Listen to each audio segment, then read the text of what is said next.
अगर आप लखनऊ, उसकी तारीख़ और उसके माज़ी में होने वाले दिलचस्प वाक़यात के बारे में जानना चाहते हैं और साथ ही लखनऊ की दिन ब दिन बदलती हुई शक्ल और हालात के बारे में भी मुतार्रिफ़ होना चाहते हैं, तो बराए मेहरबानी चैनल को सब्सक्राइब करने की ज़हमत गवारा करें और साथ लगे बेल आइकन को भी क्लिक करें ताकि नया वीडियो अपलोड होते ही उसकी इन्फॉर्मेशन आपके पास पहुंच जाए। अलीगढ़ के पुराने हनुमान मंदिर की स्थापना को लेकर अनेक मत हैं। एक मत के अनुसार अवध के छठे नवाब सादत अली खां की मां छतर कुंवर ने मंदिर का निर्माण कराया था। अवध के नवाब शुजाउद्दौला की ये बेगम हिंदू थी, क्योंकि सादत अली खां मंगलवार को पैदा हुए थे, इसीलिए प्यार से उन्हें मंगलू भी कहा जाता था। मंगलवार हनुमान जी का दिन होता है, इसलिए हिंदू के साथ साथ नवाब की आस्था भी इन दिन से जुड़ी रही। छतर कुंवर को बेगम आलिया भी कहते थे।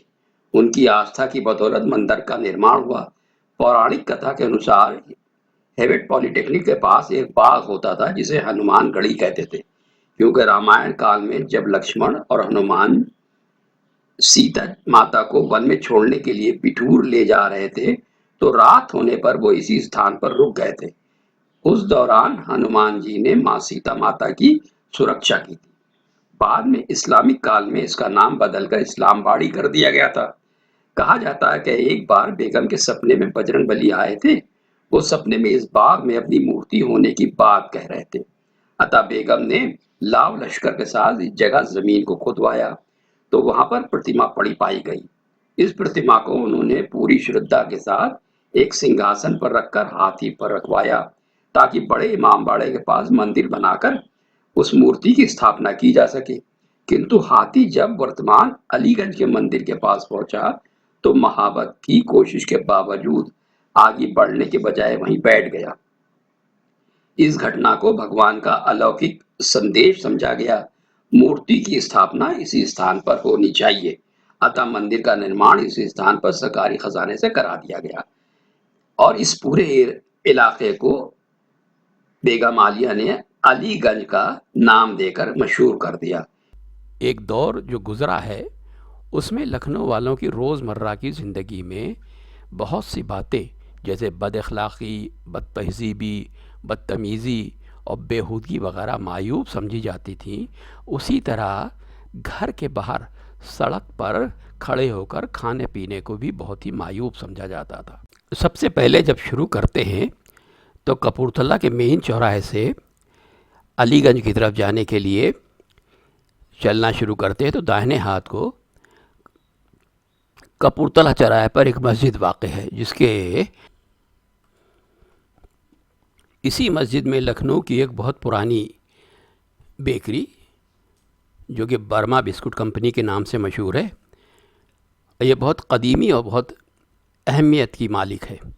उसकी एक दुकान यहाँ मौजूद है उसी मस्जिद के दुकान में। और आगे बढ़ने पर ये दिखाई देता है कि सड़क के दोनों तरफ फ़ास्ट फूड की दुकानें हैं। सबसे पहले तो मस्जिद के बराबर हॉट चिप्स के हैं नाम की एक दुकान दिखाई देती है और इसी के बराबर मोमोज़, जिसका आजकल लखनऊ में काफ़ी चलन है, वो भी दिखाई देती है।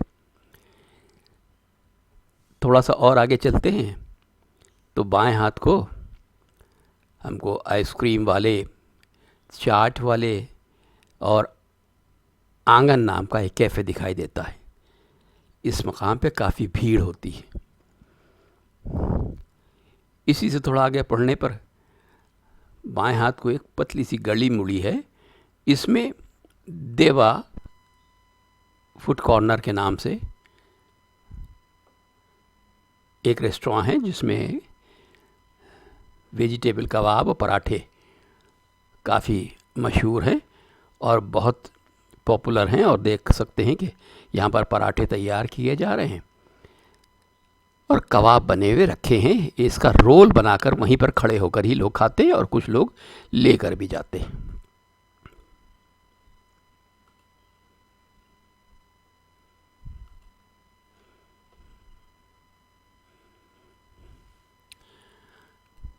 काफ़ी मशहूर है। और किसी ज़माने में एक छोटा सा रेस्टोरेंट हुआ करता था जो कि फुटपाथ पर था, पर अब वो पूरी इमारत, उसके अंदर नीचे का पूरा पोर्शन इन लोगों ने ख़रीद लिया है और यहाँ पर बहुत कायदे का साफ़ सुथरा एक रेस्टोरेंट है और ये काफ़ी पॉपुलर है अलीगंज के रहने वालों के लिए। और यहाँ पर सुना है कि इनके कबाब काफ़ी लजीज होते हैं और दूसरे भी वेजिटेरियन खाने इनके यहाँ मिलते हैं।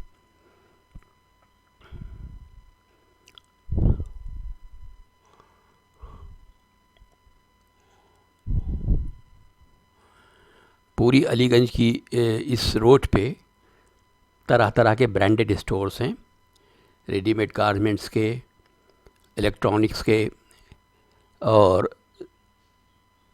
दूसरे साजो सामान के स्टोर्स मौजूद हैं और काफ़ी कायदे से इनका डिस्प्ले वगैरह दिखाई देता है। इस तरफ ये पेंटालून्स का भी एक शोरूम है।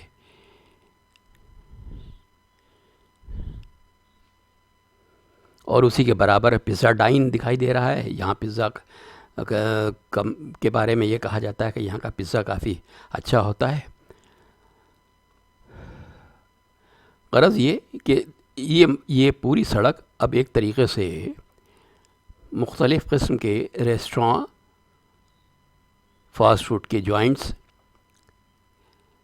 और तरह तरह के होटल्स वगैरह से भरपूर है।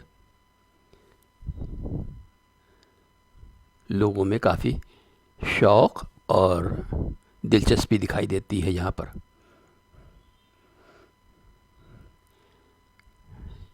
इस वक्त आप देख सकते हैं कि ये पूरा चौराहा शाम का वक्त है, लोगों से भरा हुआ है।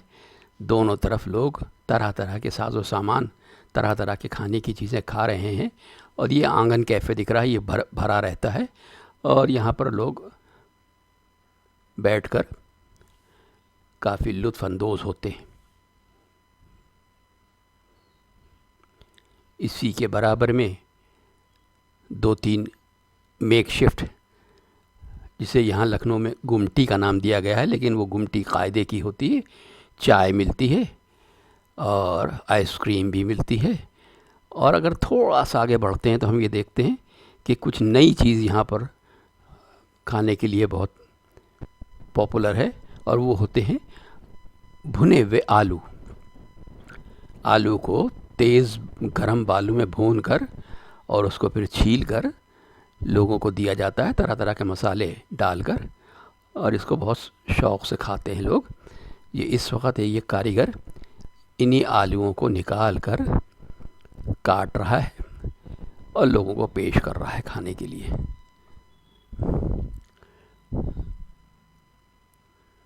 साथ में इसी गुमटी पर आपको भुट्टे भी दिख जाएंगे जो भून कर दिए जा रहे हैं और मोमोज़ भी तैयार किए जा रहे हैं। और काफ़ी महारत से ये आलू को छीलता है और छिले हुए आलूओं को प्लेट में रखकर उस पर तरह तरह के मसाला जात छिड़क कर लोगों को देता है और लोग बड़े शौक़ से खाते हैं। देख रहे हैं आप, यहाँ पर नुक्कड़ नाम का भी एक कैफ़े है जिसके बारे में बताया गया है कि इनकी कॉफ़ी और चाय बहुत अच्छी होती है। साथ ही साथ बेकरीज़ भी मुख्तलिफ़ नामों से यहाँ मशहूर हैं। बर्मा बिस्कुट कंपनी के अलावा यहाँ पर बहुत सी बेकरीज़ मौजूद हैं जिनका सामान काफ़ी मशहूर है।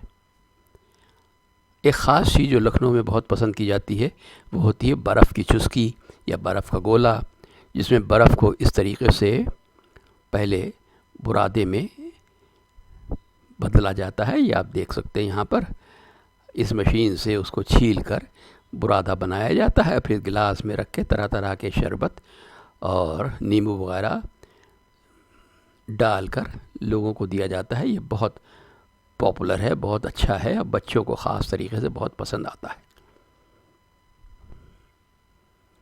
इस किस्म की कई दुकानें यहाँ मौजूद हैं। साथ ही साथ चूँकि आजकल जामुन और फलेंदे का सीज़न है, इसलिए जामुन और फलेंदे वाले भी दिख जाते हैं। और भुट्टा तो एक ऐसी चीज़ है जो तकरीबन हर सीज़न में खाया जाता है, लेकिन सावन के महीने में ख़ास तौर से लोग अंगारे पर भुने हुए भुट्टे खाने का ज़्यादा पसंद करते हैं।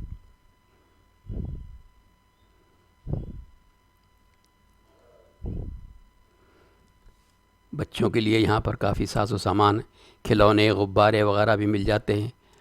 अब ये देखिए, यहाँ पर एक चाट की दुकान दिख रही है जिसमें आलू की टिक्की और बताशे, जो लखनऊ में काफ़ी मशहूर हैं। लखनऊ के बताशे, पानी के बताशे और दही चटनी के बताशे काफ़ी शौक़ से लोग खाते हैं। अब ये दौर आ गया है कि इसमें सड़क पे खड़े होकर किनारे खाने का अलग ही अंदाज़, अलग ही मज़ा है। ये देखिए, भुट्टा भी भुन रहा है, और ये भुट्टा चूँकि अंगारे पे भुना जाता है इसलिए उसमें आग का सौंधापन भी आ जाता है, और उसमें नींबू और नमक और एक दो किस्म के मसाले लगाकर सर्व किया जाता है। इन भुट्टों को खाने का अलग मज़ा है। देखिए, ये लोग चलते हुए मोटरसाइकिल पे जाते हुए यहाँ रुक कर और भुट्टा ख़रीद कर खाते हुए चले जाते हैं। कपूरथला की मार्केट, कपूरथला का चौराहे से लेकर और कन्हैया लाल के चौराहे तक पूरी दो तरफ़ा दुकानों से आबाद है। इसमें ज़्यादातर होटल हैं। इसमें आपको साउथ इंडियन रेस्टोरेंट भी मिल जाएंगे जहां आपको साउथ इंडिया के खाने, डोसा वगैरह मिल जाता है। और इंडो, जैसे कि वीडियो के शुरू में दिखाया था, एक बहुत मशहूर रेस्टोरेंट खुल गया है जिसको इंडो अरेबियन रेस्टोरेंट के नाम से जाना गया है, और ये बरकास के नाम से मशहूर है। यहाँ ज़्यादातर नॉन वेजिटेरियन खाना मिलता है, और इसके बारे में ये बताया गया है कि यहाँ दाखिले के लिए लाइन लगाकर अंदर जाना पड़ता है, क्योंकि ये हर वक्त हाउसफुल रहता है। और उसी के नीचे एक अच्छी खूबसूरत सजी सजाई बेकरी है जिसके सामान के बारे में भी पता चला कि बहुत ही लजीज होता है और यूनिक है।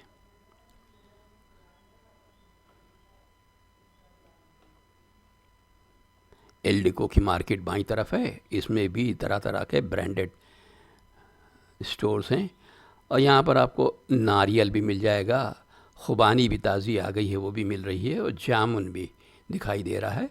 और हालांकि ये दुकानदार इस वक्त अपने मोबाइल को देखने में मसरूफ़ है, क्योंकि कस्टमर और दूसरी चीज़ों के ठेलों के ऊपर, दुकानों के ऊपर ज़्यादा भीड़ लगाए हैं। साथ ही में बिहार का जो मशहूर खाना है जिसे चंपारण मीट के नाम से जाना गया है, वो भी यहाँ पर है, जो कि मिट्टी की हांडियों में बनाया जाता है, और ऐसा सुना गया है कि काफ़ी लजीज होता है, और ये लखनऊ में काफ़ी पॉपुलर भी है। ख़ास तौर से अलीगंज के मोहल्ले में रहने वाले लोगों के लिए ये जगह एक तरीके से मिनी हज़रतगंज का दर्जा हासिल कर गई है। आइसक्रीम भी मिल रही है और चाय भी मिल रही है। कुल्हड़ में भी चाय मिलती है।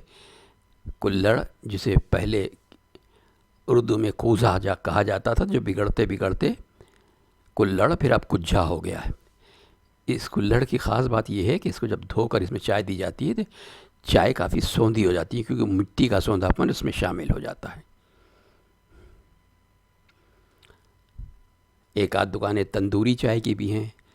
तो इस तरीके से ये देखा जा रहा है कि ये पूरा एरिया एक तरीके से खाने के शौकीन लोगों के लिए खूब आबाद है, और यहाँ पर लोग शाम के वक्त टहलना और तरह तरह की चीज़ें खाना और एक दूसरे से बात करना, मीटिंग करना, इसको ज़्यादा पसंद करते हैं। और ये अब कल्चर लखनऊ का एक तरीके से इस्टेब्लिश हो गया है। पुराना दौर ख़त्म हो गया, अब नए दौर की बात की जाए तो ज़्यादा अच्छा है।